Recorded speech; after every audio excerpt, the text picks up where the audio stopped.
तमीज से बात करिए, मैं सीनियर हूँ आपका। और अब संदीप भैया छोटे नौकर लग रहे। जनता का कैंडिडेट हूँ, जनता ने मुझे तैयार किया है, जनता के आदेश पर चुनाव लड़ रहा हूँ। तो उन्होंने की है, उनका चयन गलत था। अगर चयन गलत है तो मुझे वापस बोल रहे हैं भाई अपनी गलती सुधारो, इन्हें टिकट चेंज कर लेना था। इसके यहाँ कांग्रेस का एक कार्यकर्ता ने कभी पानी नहीं पिया हुआ गिलास, उसको टिकट दे दिया। चयन समिति, स्क्रीनिंग कमेटी, सीसी, इसमें किस स्तर के नेता रहते हैं? एमपी तक पे इस वक्त जुड़े हमारे साथ अंतर सिंह दरबार, जो मऊ विधानसभा सीट से चुनाव लड़ रहे हैं और निर्दलीय चुनाव लड़ रहे हैं। पहले कांग्रेस में थे, हाल ही में इस्तीफा दिया, बड़ी प्रेस कॉन्फ्रेंस भी की। अंतर सिंह जी, इस्तीफा आपने दे दिया है, निर्दलीय चुनाव लड़ रहे हैं, तैयारी क्या और कैसी नजर आ रही है?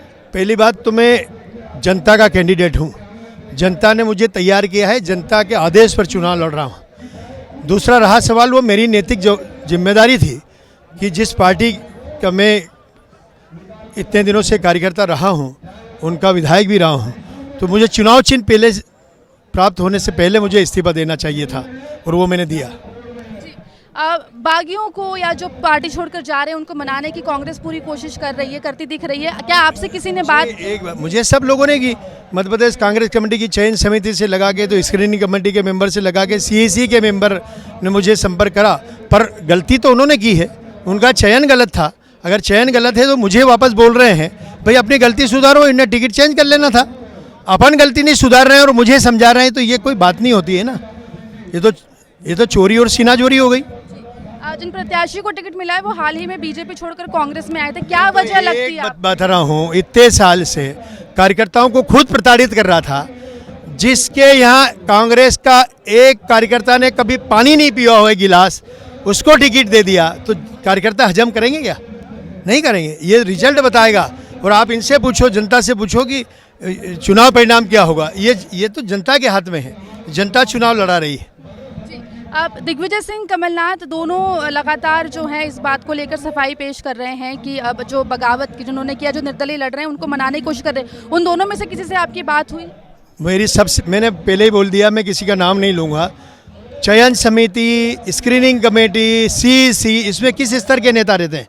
मेरी सबसे बात हुई। त्रिकोणीय मुकाबला हो गया है, उषा ठाकुर या फिर कांग्रेस के कैंडिडेट, कौन ज़्यादा चुनौती लग रहा है? नहीं, मुझे चुनौती तो चुनाव में सबसे रहती है। मैं मुगालते में नहीं हूँ, चुनाव लड़ रहे हैं, चुनाव होता है और हम संघर्ष कर रहे हैं। और जितनी प्रक्रियाएं हैं, नामावली से लगा के, पोलिंग से लगा के, मतदान कैसे कराना है, इन सब बातों का हम बखूबी ध्यान रख रहे हैं। रिजल्ट आता है, आप जीत का दावा भी कर रहे हैं, और अगर सत्ता में कांग्रेस आती है तो क्या समर्थन देंगे?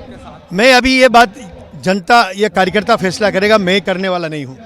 जीत को लेकर क्या, रिजल्ट को लेकर क्या कुछ देख?